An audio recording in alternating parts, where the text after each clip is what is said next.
It wasn't so beautiful because that dog had to wait over 4 months to go to the bathroom. They shot the exterior scene right there, and the interior shot was done on a soundstage on the front lot 4 months later. Now, if you're a Back to the Future fan, you better get your cameras ready because we are now in Courthouse Square. Or you'll notice this as Hill Valley from the Back to the Future series starring Michael J. Fox and Christopher Lloyd.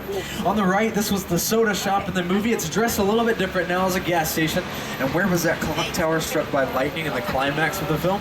Over there on the left-hand side, that's where the clock was. It's no longer there. We'll take a look as producer Bob Gell shows us a little bit more about this section.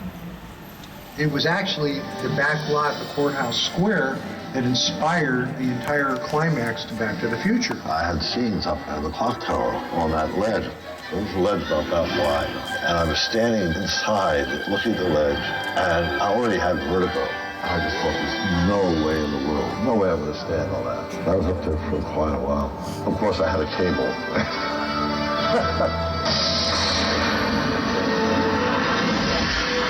When Michael J. Fox was playing Marty McFly in the Back to the Future series, he was also filming Family Ties at Paramount Studios in South Hollywood at the same time.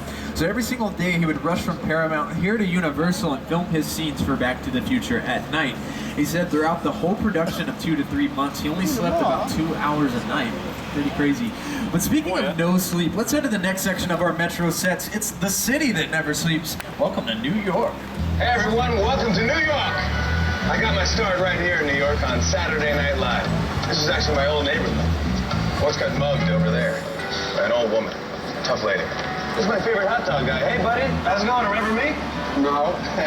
Just like old times. Gotta love New York City. Hey, I'm walking here. It's cool, guys. I was just walking there. So it's not exactly New York, but a lot of times when you see New York in the movies, it was shot right here on the Universal Metro sets. If you can make it here, you can make it anywhere. Even if you make it here on the Universal lot.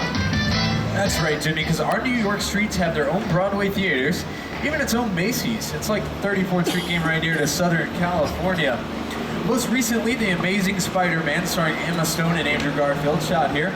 Episodes of NCIS, How I Met Your Mother, scenes from Seinfeld and Friends have all filmed here. Now, the reason why this street curves around is to give that illusion that the streets of New York just keep going and going and going. They just stopped right here. In 2008, Steven Spielberg himself brought the blueprints to these Metro sets and wanted to renovate them and make them even bigger and better with the changing of the times. The first thing he wanted to do was increase the building size. So he increased how tall they were from 30 feet to 50 feet tall. He also wanted to make them more HD friendly, so there's a lot more detail to these facades than there used to be, because there used to be paintings of this trim and it started to look fake on screen. Steven Spielberg is a notable director that we're going to talk about a lot on this tour, but another Academy Award-winning director to tell us about the next section coming up is Mr. Peter Jackson. It's the original King Kong that made me want to direct movies. I saw that movie on TV when I was about 8 or 9 years old, and I wanted to become a filmmaker.